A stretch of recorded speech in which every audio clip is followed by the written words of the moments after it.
Do do do do do do do do do do do do do do do. Today is Saturday, the greatest day. Just waiting for the chat room. So, if you're listening on demand, this is Saturday Fantasy Baseball, and we go through the nuggets and the tidbits just like we do every day. And we took a couple days off because we had some problems in the health department, but we're back in action. And it's just an amazing couple days that we had. So I'll wait for the chat room to get some sound, and then I'll give you guys an update, and then we'll just go ahead and get right back to business, what we should be doing. And of course, Chris from Cambridge put a birthday in the chat room that we will get say hello to in just a minute. There it is. The sound is good, my friends. Sound is good, everybody. Okay? Now, give you a second to refresh your page. We only have a few of you in the chat room, but I know this class is not on time. We are a tardy bunch, so that's okay. We just get started, and I think I'll wait to give an update until the chat room fills up so that we don't have to repeat it over and over, and then that really forces those of you listening on demand, if you really want to know how Lenny's doing, which I know you do, then you're going to have to listen to some baseball tidbits to find out. So let's get started, and we will start with this birthday today. It's a birthday in heaven. It would be Rod Beck. He would only be 56 today, but I guess he's already passed away. I don't remember that. Leonard, do you remember Ron Beck? Yeah, relief pitcher for the Giants. Relief pitcher for the Giants, Lenny says, and I guess he passed away. So anyway, that's that, and we're just so happy to see you. I told you, I already know this group is not a prompt group. This is a tardy group that we have built upon over the years, and that's okay. We'll give an update on the legend who happens to be sitting right next to me. So there's your update for sure, but we'll give you a few more details, and everybody will be happy. And I have to say, we just appreciate so much all of the wonderful people that we've become friends with. And even though we're all from different parts of the country, and some of us are even from Canada, we still are great friends, and we appreciate and care for you guys just as much as if we were neighbors. But we couldn't get that lucky. Anyway, we use the internet to keep in touch. Mr. King Hap did call our house last night, but Lenny was already asleep. And all right, so let's just, there's 19 of you here now, so I'll say hello. Chris from Cambridge, Eddie Heckman, Teresa Heckman. Eddie, I saw that somebody got hit with a ball in your family, and I think it was one of your granddaughters, but I have to be honest when I say that I did not read those messages. I was able to see parts of it in my notifications on my phone, and I apologize for not getting back to you about it, but I pretty much got, I'm under the impression that everybody's okay, and we'll get some more information about that as we go along. But as you know, we had a lot going on the last couple days, so I apologize for ignoring your grandkids. We love Caroline, Natalie, and Allison. King Hap is here. Love you, King Hap and Jolene. Leonard Donaldson, Laura and Mary. Great two ladies also. Keeping in good touch with us. Lenny, of course. Marilyn Mitchell. The Hartson brothers. King Tur. Tommy Johnson. Triple Play. Who else? Laura. Well, I already said Laura. Okay. Who's below Triple Play? Guests. All right, guess. Okay, so where's Malpal? Stevie O's there. All right, Stevie O, thanks for joining us. All right, so since everybody's here, let's just go ahead and give an update. So, you knew what happened on Wednesday. We went to the doctor. Lenny's heart rate was 30. We went right to the ER. They took great care of him. And I tell you what, for such a horrible, it's just not something that anybody wants to go through, and you get a lot of nervousness, and of course you're just hoping that everything is going to be okay, and you're just waiting.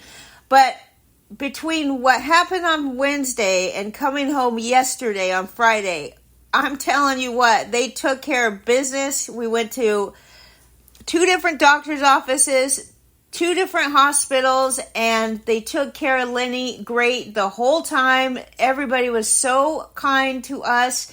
It was like I said, it was not a great situation to be in, but we took advantage of it because Lenny's daughter, Rachel, drove out from Queens. Mark came and spent the time with us when he wasn't working. Both of those two came, and we were basically, the three of us were right by Lenny's side the whole time. And of course, you're sitting in the hospital waiting, and we just really turned it into some good bonding family time for Mark and Rachel and myself, and everything worked out great. We are just moving forward with that. Now I take Lenny's vitals every day, and we did have a little bit of pain last night, but they say that is just to be expected for the first 48 hours. So we have Lenny on a 6-hour rotation of Tylenol, okay? Tylenol every 6 hours. That way we keep ahead of the pain, and it's just sore there. But Lenny's heart rate now is about 65 to 75 beats a minute, and they're going to just keep monitoring him, and we're going to take care of business, and everything just couldn't have worked out better. And we're home, and we're safe, and I think we just appreciate our routine more, like when you do it every day, you get stuck in doing the same thing every day, and it takes something that shifts your normal everyday routine, and then you go, oh wait, you know what? I really wish I could go back to that normal everyday boring, it's just a routine that everybody has, no matter what it is. It's like, you get sick of it, it's kind of boring, and then something like this happens, and you go, oh my gosh, I just appreciate this so much. The pacemaker. And, what, Leonard? The pacemaker. Yes, about his pacemaker. He has a pacemaker. I know everybody in the chat room knows that. But Lenny, yes, a walking advertisement for Tylenol. Love that he's home and resting. Eddie Heckman said that Adrian, our friend Adrian, who does the play-by-play or the announcing at the Camden Yards, he said that she actually saw it because they were one section to her left. Rotorius, he's good. Yes, it's pacemaker. Oh, hey, Rotorius has a pacemaker, so we will call you. I do have a question. I guess it's not really a question. I think I pretty much answered it. We've had a lot of, we've talked to the surgeon, we've talked to the cardiologist, we have lots of doctors now, so basically they just told us that it's going to be painful at the site, for 48 hours, and he obviously can't go chopping wood. They told him don't go chopping wood for a couple of months, and Lenny says okay, no problem. So he's not supposed to lift his arm up above his shoulder, which is not a problem either. And we're just doing the Tylenol thing for the next we're going to do 48 hours, and then we're going to try to wean off the Tylenol. But I'm a firm believer in staying ahead of the pain, because last night when he couldn't sleep, and it feels like every minute is forever when you're waiting for the Tylenol to kick in, and it's just like, Lenny's like, this isn't going to do anything for me. I'm like, you know what? It has to, because we don't have anything. Well, we have it, but we're not supposed to take anything stronger, and we're not going to. So you're going to have to tough it out, right? Okay, so we love the legend, and we're happy, and yes, no swimming laps, right, Leonard Donaldson? No swimming. No. Oh, Rotorius works in medicine. That's another good tidbit to know. Rotorius, not only a Mets fan, but a medicine guy. I don't know if you're familiar with Long Island, but we were at the Good Samaritan Hospital.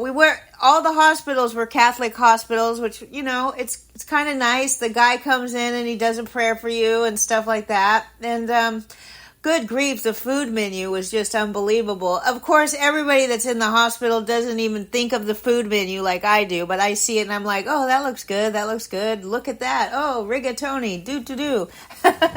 But most people in the hospital are not excited about the food, so yes, okay. And here we go, Blake Snell. What a wonderful day to come back to, right? Where's Malpal? Malpal is absent. Should we wait for him? No, because Blake Snell is not a Padre anymore. He is a Giant. And of course, we have pesky Dodger Danny here. And there's nobody that I like to talk trash to more than pesky Dodgers fans. So here you go, Blake Snell, no hitter. against the Reds yesterday. 9 innings, no hits, no runs, 3 walks, 11 strikeouts, 21 whiffs, and a 40 CSW percentage. Now, before last night, Blake Snell had only recorded 5 outs after the 7th inning in his entire career. Last night, a 114-pitch no-hitter. And you know, Blake Snell is like a tale of two halves so far. He was not very good to start the season. Between March and June, he was 0-3 with a 9.51 ERA, 32 hits allowed in 23 2/3 innings. Obviously, people that had Blake Snell were having a lot of buyer's remorse at that moment, but I'll tell you what, he has been excellent in the past month. And because of that, I think, well, here's the deal. Blake Snell has an opt-out. He gets to choose whether or not he wants to opt out after this season and hit the free agency. So I'm pretty sure that he took a smaller chunk of money with this opt-out clause so that he could decide whether or not he wants to continue pitching for the amount of money that he's making or if he wants to hit the free agency. Just reading up the chat rooms. Tommy Johnson says that he saw an Instagram post about the smile that Blake Snell had. It's great to prove the doubters wrong. If you put your mind to it, anything is possible, and that is so true. And we know Tommy Johnson is the best conveyor of that message because he truly does believe it. Meryl Hartson says Blake Snell's no-no last night is almost as amazingly was his first win of the year and the first complete game of a pretty sterling career. Yes, absolutely. We're going to talk about the Houston Astros. Okay, let's just keep going along with my notes and let me not get too sidetracked off the beaten path here. King Turd wants to know if he should cut Bobby Miller because he's trying to wait for an update, but Bobby Miller got scratched last night at AAA with an abductor injury. I think the abductor is in your shoulder somewhere, but, you know, I'm not gonna, don't quote me on that, right, Laura? Don't quote me, okay? Speaking of the Giants, we have Logan Webb, okay, Boston Paul. Logan Webb and Blake Snell are the first San Francisco Giants to throw shutouts in consecutive team games since who? Now, here's the trivia of the day. I'm going to give you guys a chance to, put your thinking caps on and try to remember. And I'm going to tell you the dates of these so that it will help you get the answer. There's 2 answers. Now, the 2 answers are the 2 pitchers to throw shutouts in consecutive games. Okay, and it happened in 2000. So I apologize. It was August 19th and 20th of 2000. 2 San Francisco Giants starting pitchers threw shutouts in consecutive games. Who were they? Starting pitchers for the Giants in 2000, and it was 2 consecutive shutouts. And Logan Webb and Blake Snell just did it, by the way, Boston Paul. So you know what I keep telling Boston Paul because he gets very down on Logan Webb, and I understand because Logan Webb is an up and down pitcher.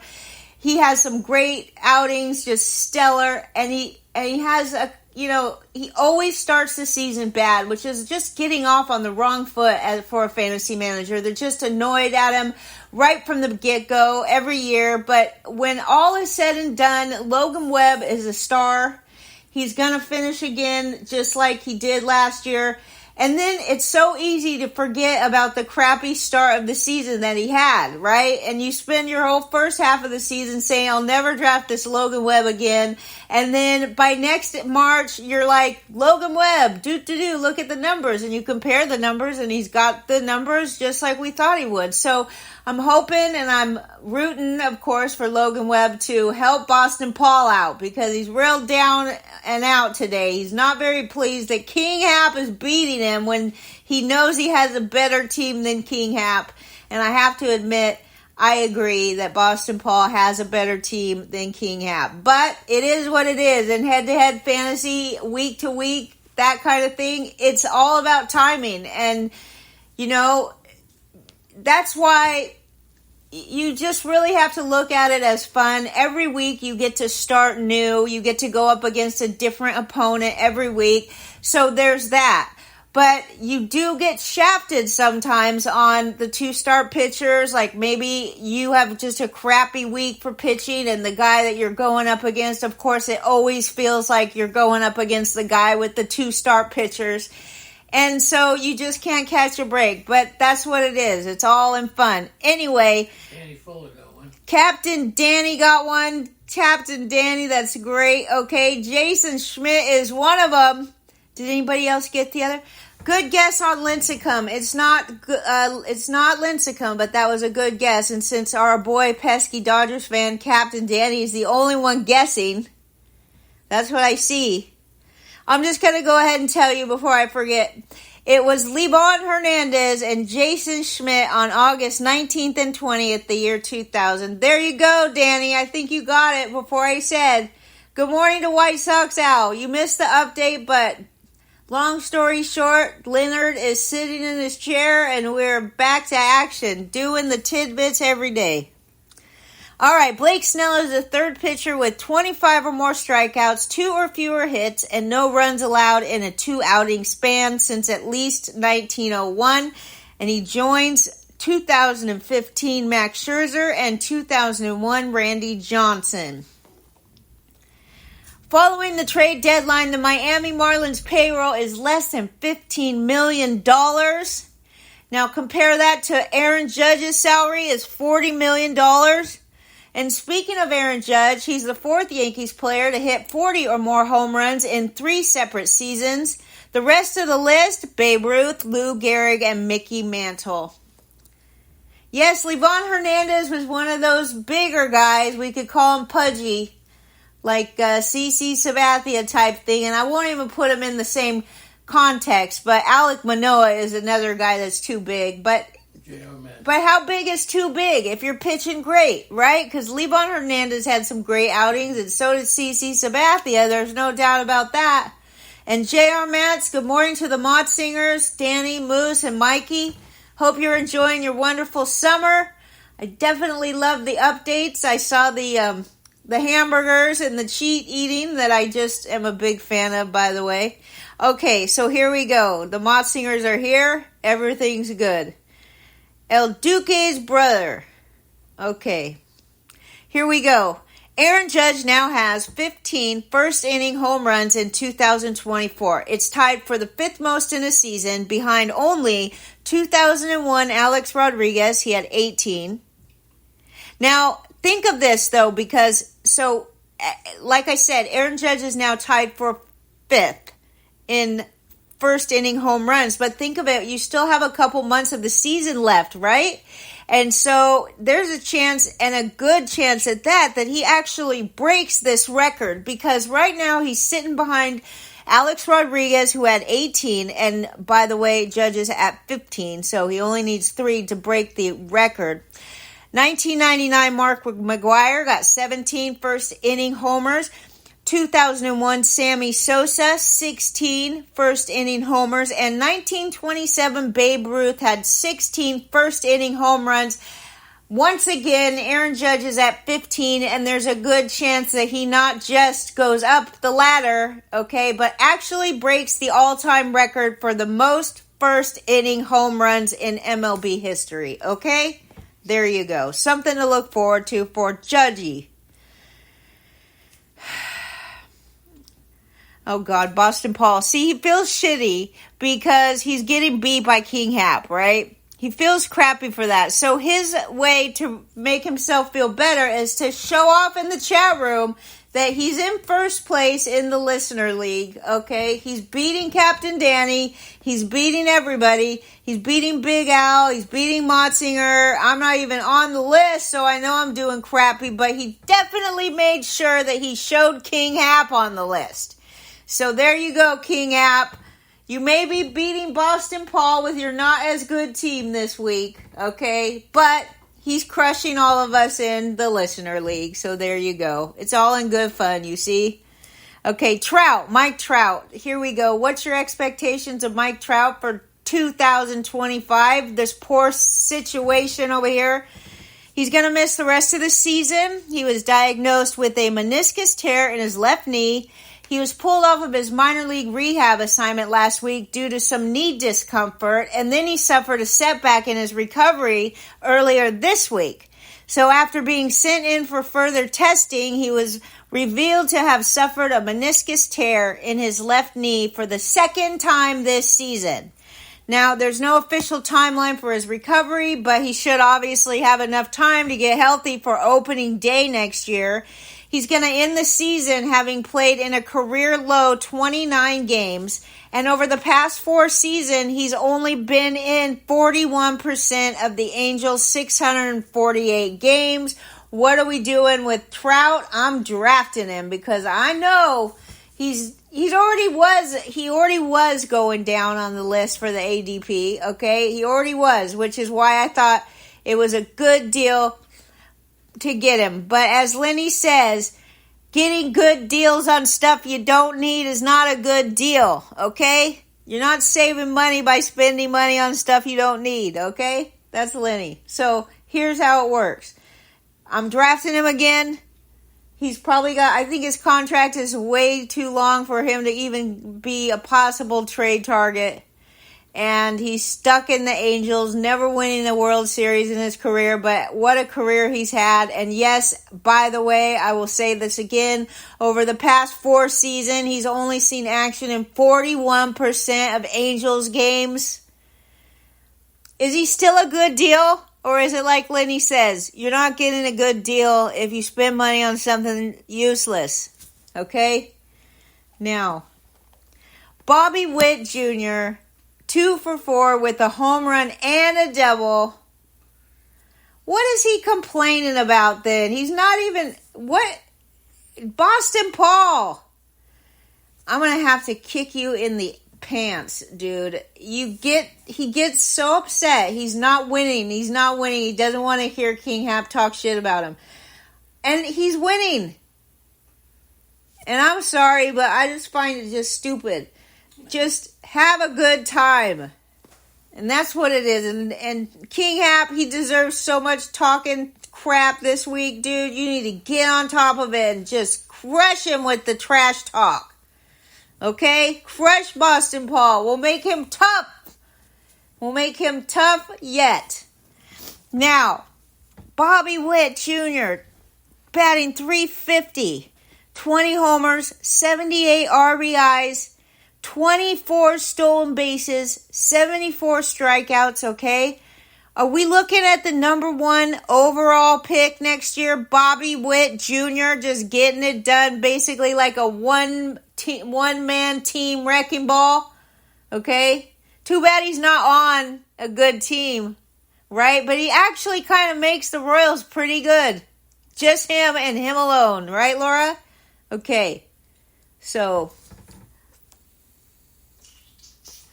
Now, Bobby Witt Jr. has joined Aaron Judge, Juan Soto, and Ohtani as the only qualified hitters with an OPS over 1. There you go. Now, we know that the baseball season is a long season. It is not a sprint, okay? It is a long-distance run. And the Phillies are having one of those times of the year. They have suddenly lost 12 of their last 16 games, and that 9.5 game lead in the National League East just a week ago has now shrunk to 5 games over Atlanta. And that's kind of surprising to me because, you know, you get stuck in this sense that Atlanta has just had such a horrible team. And if you're doing comparisons on what they should be doing and what they're doing, it's a pretty stark difference. But now that the Phillies have lost 12 of 16 and they're only 5 games ahead of Atlanta, and you know if any team can come around, it could be this Atlanta Braves team, no doubt about it, okay? Now, 18 losses in a row for the poor Daniel Ferrara and White Sox Al. trash bin White Sox, okay? They have been outscored 112-39 during their 18-game historic losing streak. All right? I am Andre the Giant. Andrea the Giant, okay? That's right, okay? Starting last night in Anaheim, the Mets embark on a 4-city, 10-game road trip that will span over 8,000 miles once they return back to New York. So there you go. Let's go Mets, all right? And by the way, we're going to get our weekly Trevor Bauer input right now. I saw Rachel Luba, his agent, and also, I believe, his girlfriend, and I wish they would just get married and get the damn thing over with. They obviously love each other. They're always together. It's so obvious. Come on, help a brother out and marry this guy. I think it would be great for his reputation, okay?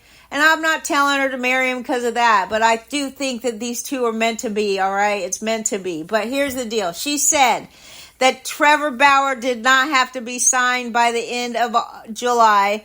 He only has to be signed by the end of August in order to appear in postseason games. Now, if you're a dang serious team, okay? If you're a dang serious team and it's coming up to September and you have issues like the Mets, like the Orioles, like these teams that could literally win the World Series with a guy like Bauer, how can you continue to blackball this guy? He's just working his ass off in Mexico. And I'll tell you what, you want to talk about a difference maker? People are just intimidated by him. Batters are intimidated by him because he walks out there with all this confidence and he doesn't mess around, okay? So let's go. And I still think that if there's any time, and I don't really put any chips, there's no chance I would bet real money on this, okay, happening. But I would sure love to see it, and I would really love to see the Mets get him. But we'll have to just wait and see. But I'll tell you what, think of it. If you're that team and you go, man, we have a chance to win the dang World Series right now, and we need this guy in our postseason, and you don't pull the trigger because you're scared of some woke mob coming after you. Listen, fans forget about stuff. Look at Marcell Ozuna. Fans forget about it. All they want to do is see a team that wins. All right? They'll cry and they'll try to get him canceled for a couple weeks. But here's the deal. If he wins games and their team goes to the World Series, there'll be no happier fan base than that team's fan base, okay? We all know this. So we'll see how strong that blackballing is with the MLB teams, okay? Now moving on to Paul Blackburn, allowed only one run in his Mets debut. He threw 6 innings, 1 earned run, 6 strikeouts, and 1 walk, which was a very solid debut, and the New York Mets beat the Angels 5-1. Now, going and talking now about the Tigers, you have this catcher, Dylan Dingler, and since his promotion, he started 2 of 6 games with Jake Rogers getting the call behind the plate for the other 4 games. He is a rookie. Dylan Dingler, he's 1 for 6 with 3 strikeouts and 1 walk in his first 7 Major League plate appearances. But here's why I bring him up. He could be an excellent stash for Dynasty because at AAA, he hit .308, 17 homers, 52 RBIs, 5 stolen bases, and a 20% strikeout rate. But he does still take walks 10% of the time. He got called up this week, and his batting average is going to look very bad when you see him, which is why he's probably available in your dynasty leagues. And I think he would be a good, maybe just somebody to stash, on your dynasty league. But his name is Dylan Dingler, and he just made his, debut, okay? The Rangers announced that Max Scherzer has been placed on the 15-day injured list with right shoulder fatigue. Walter Pennington was called up in a corresponding move. Left-hander Walter Pennington. Yes, I see the White Sox trash bin. It's pretty good. Okay. And I know that White Sox out invested in that trash bin way before the White Sox were horrible because he has it in his office and it's just a piece of decor, right? But now it has an extra meaning because it's a White Sox trash bin. Okay. It's been a challenging season for Max Scherzer. He just celebrated his 40th birthday. What do you think? Is it time for him to retire? He underwent back surgery in the offseason, and initially we hoped he was going to return sometime in the middle of May. But then he was delayed because he had nerve irritation in his thumb, and then he didn't actually make his season debut until June 23rd. He has made 8 starts, okay, but questions surrounding his health have popped up recently. He only lasted 2 innings on July 20th, and then he told the media that he was experiencing arm fatigue, which I know you guys all remember. But he did feel good enough to make his next start, which was on July 25th, and he lasted 6 dang innings, okay? So on July 30th, he comes out for his next start, and he lasted only 4 innings, 68 pitches against the Cardinals. So it's a touch-and-go situation for the boy Max Scherzer. And I want to know what our Texas Rangers insider King Turd thinks of Max Scherzer. Are the Texas Rangers going to make it? Are they going to limp into playoffs this year? Because they're not doing it. And I know yesterday, Max Scherzer, I call you King Turd. That's your name.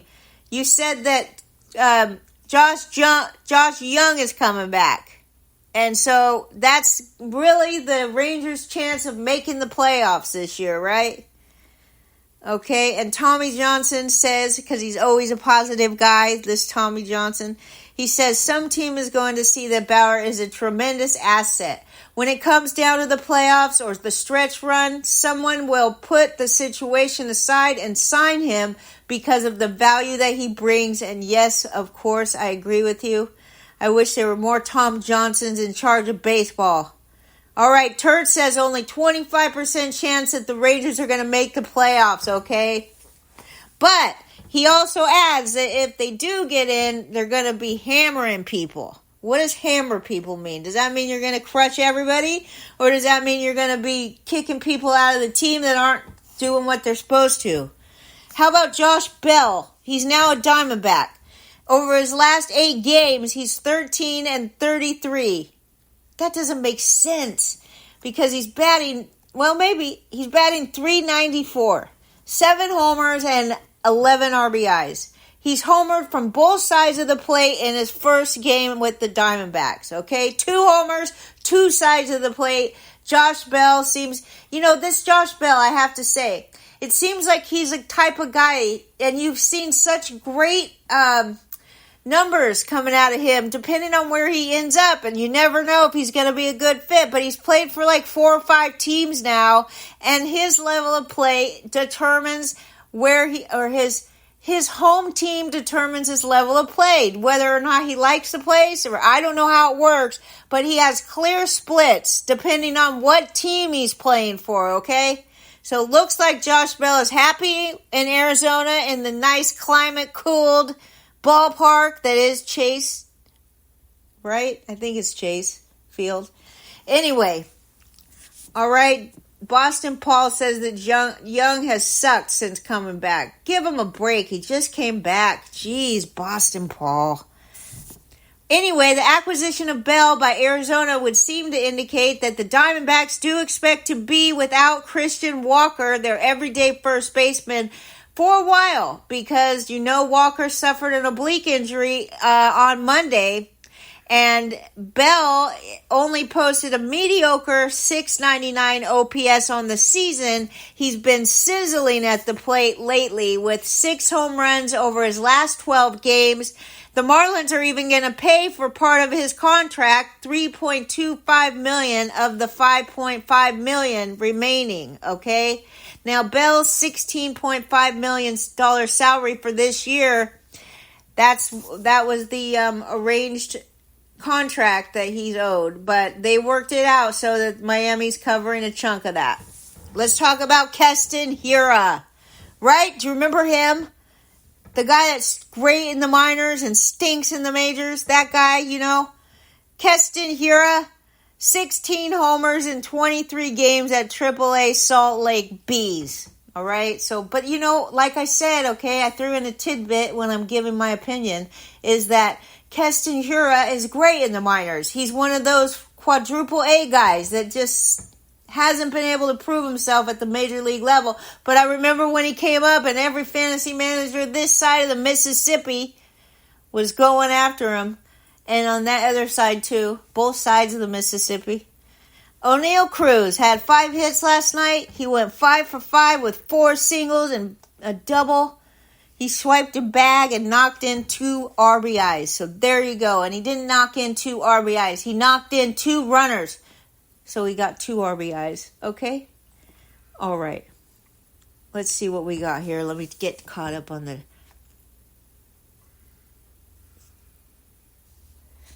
I think it's the Salt Lake Bees. Their Twitter account is at Salt Lake Bees. Like buzz, buzzer, bees.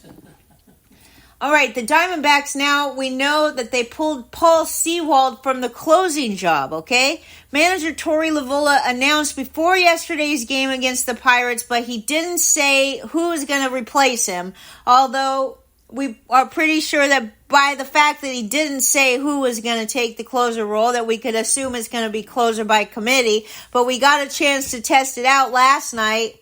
Arizona almost lost the game because they coughed up an early 5-0 lead, okay? And then they bounced back to take a 2-run lead into the 9th. And here's what Lovullo did. He went to get sidewinder Ryan Thompson to close the game. Now, Thompson gave up a couple of singles and a run, but he did successfully lock down the save. 9-8 was the final score. But here's the thing, we don't know for sure if this indicates that Ryan Thompson is going to be the next closer or if he's going to get the majority of committee closers or whatever.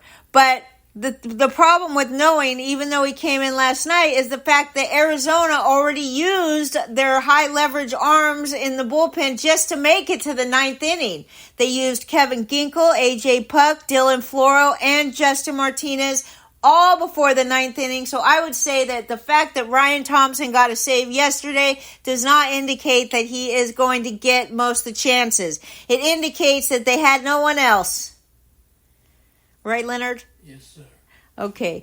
UC Kikuchi, Lenny's favorite pitcher, started his Astros career by giving up a double and a home run. That's the bad news. He did that before he even recorded an out. But the good news is that the team did win. The Astros beat the Rays 3-2, and Kikuchi didn't have a bad outing, okay? After the very first couple of pitches, he ended up with 11 strikeouts in 5 2/3 innings, and he did give up a double and a home run to the very first 2 batters that he faced as an Astro. But then he proceeded to get 17 outs while giving up only 1 hit.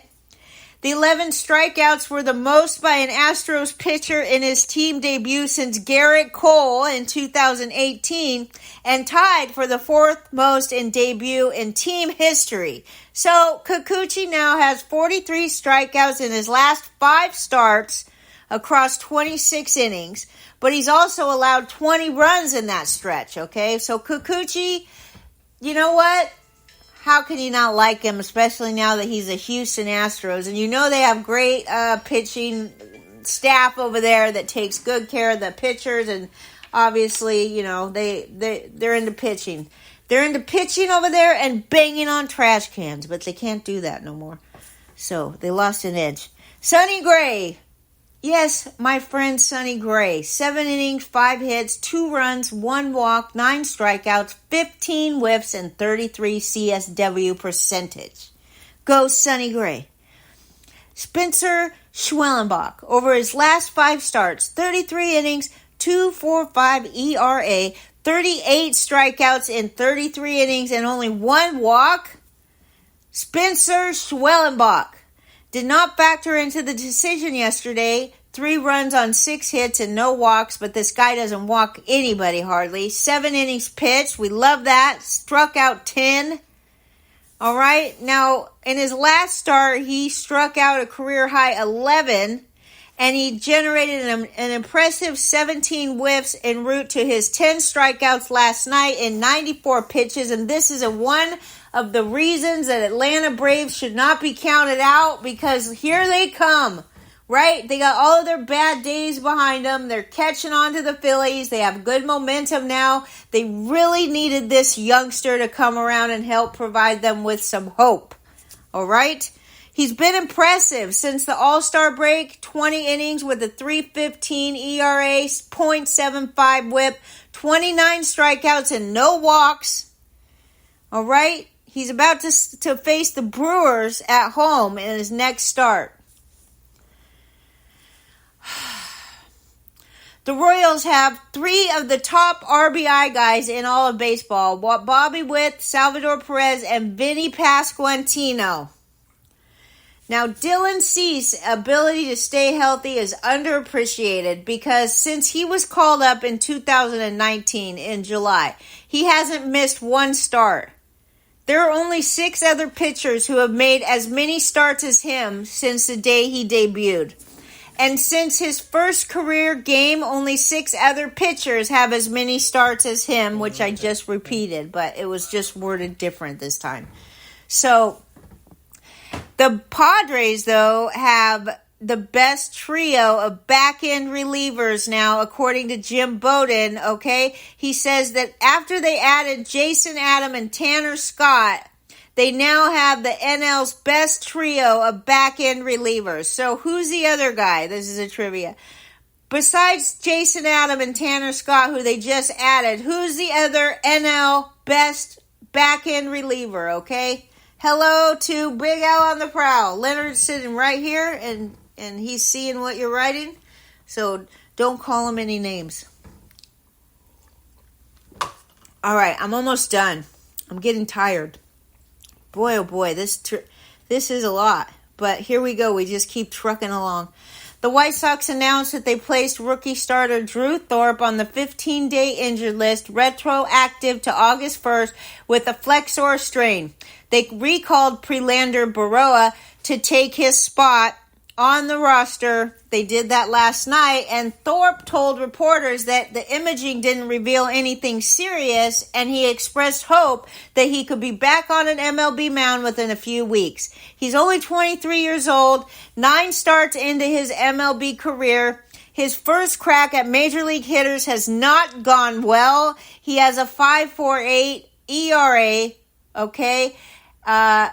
In 44 and a third innings, and his strikeout rate stinks. It's 13.2%. It's well below average, and his 11.1% walk rate is not dismal, but it's definitely below average. So he needs to start striking out batters. He needs to keep not walking batters, and all of the things that a pitcher needs to do. It's been a rough start, but maybe this little trip to the injured list will just get him right. Maybe he'll get his mind right and he won't be so nervous when he goes out there.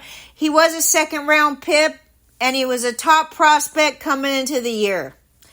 Miguel Andujar went 3 for 4 with a triple, 1 RBI, and 1 run scored.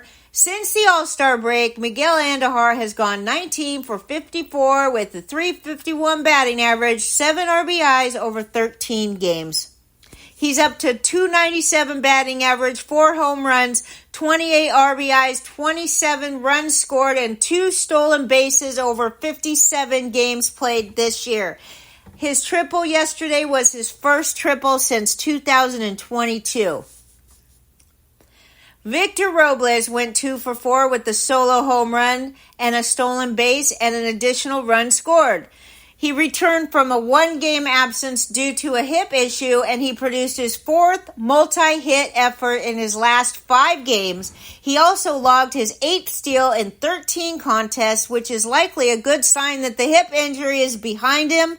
Though he did previously just play through injury, so we can't be certain, but the fact that he's stealing bases kind of tells you that he's feeling better in that area of his bodies. Now he has 3 homers, 14 stolen bases, 8 RBI, 15 runs scored, and a .308 batting average across 122 plate appearances this season. So what do you think about Victor Robles? Now, let me just check in on the chat room. And they want to know, Big Al wants to know WTF with Nolan Gorman. He's basically getting a big 0 from him. What happened to him? And I agree with you. It's pretty bad, but I just keep leaving him in there because I'm too lazy. But here's some answers for him. Turd is always on top of it, and he's making moves like a crazy man. And so the fact that he cut Gorman everywhere tells you it's time to act. Cut Gorman. I guess I can.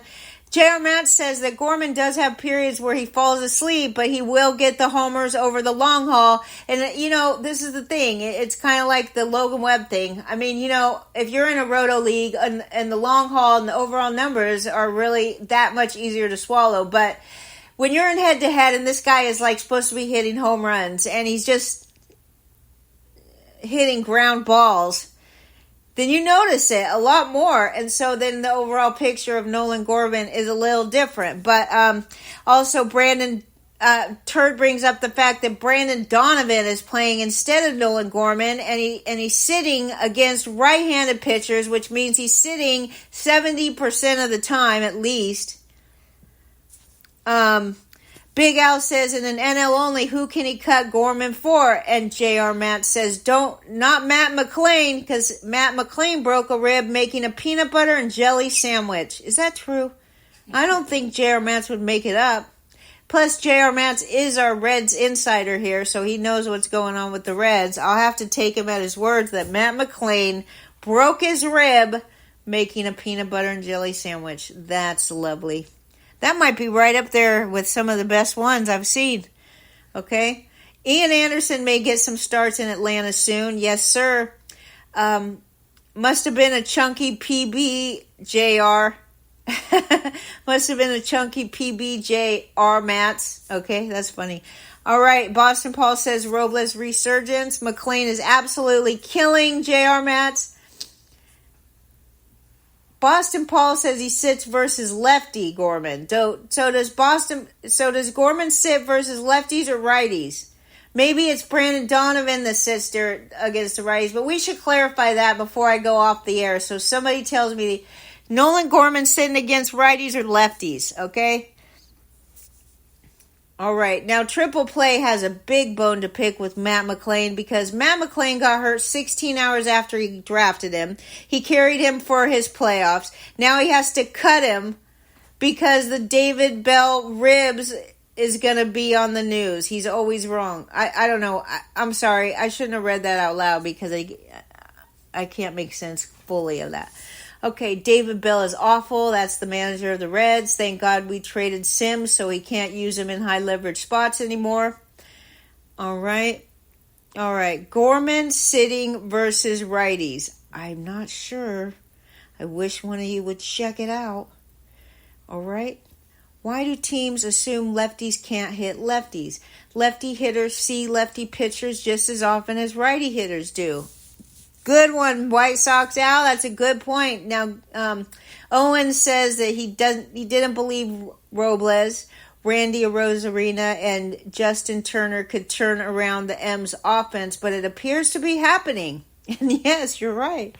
Okay, check out the Michael Busch splits. He's great versus lefties. Regularly sits last he looked. J.R. Matz, and let's see, guess Boston Paul. Feel better, legend. Get some rest. And Laura says it's amazing how these athletes get hurt all the time. It is kind of amazing, especially when they're doing stuff like a PBJ. You don't even need a sharp knife for that. For crying out loud, this guy probably hurt himself with a damn bread knife, kitchen knife, whatever. The kind of knife you can use to screw things in if you don't have a screwdriver. Okay? That kind of knife. All right, you could use the sharp ones to do that too, but that's what I'm saying. Big Al says Gorman sucks. He's going to bench him, and then he's going to watch. And then he's going to, as soon as he benches him, he'll go on a power streak. Now, this is a clip that Boston Paul shared. He said Gorman has now been in the lineup just twice across the Cardinals' last 9 games. They have faced 5 lefties over that span, but this will be the second time during the stretch that he sat out versus a righty, as Javier Assad will be taking the ball for the Cubbies on Friday. Meanwhile, each of Brendan Donovan's past 5 and 7 of his last 8 starts have come at second base. So it sounds like Gorman is getting benched all the time. Now, maybe you might want to pick up Brendan Donovan. I don't know if he's available in any leagues, but it sounds like he's getting a lot of playing time due to Gorman being a miserable fantasy producer. Thanks, everybody. We're just having a great day, okay? We're having a great week. We're just happy that everything is back to normal here at the Melnick household. Well, not quite back to normal, but as close as possible. And we just appreciate everybody sending their prayers and their thoughts. And we really love it. And we will see you tomorrow for Lady and the Legend. Have a great day.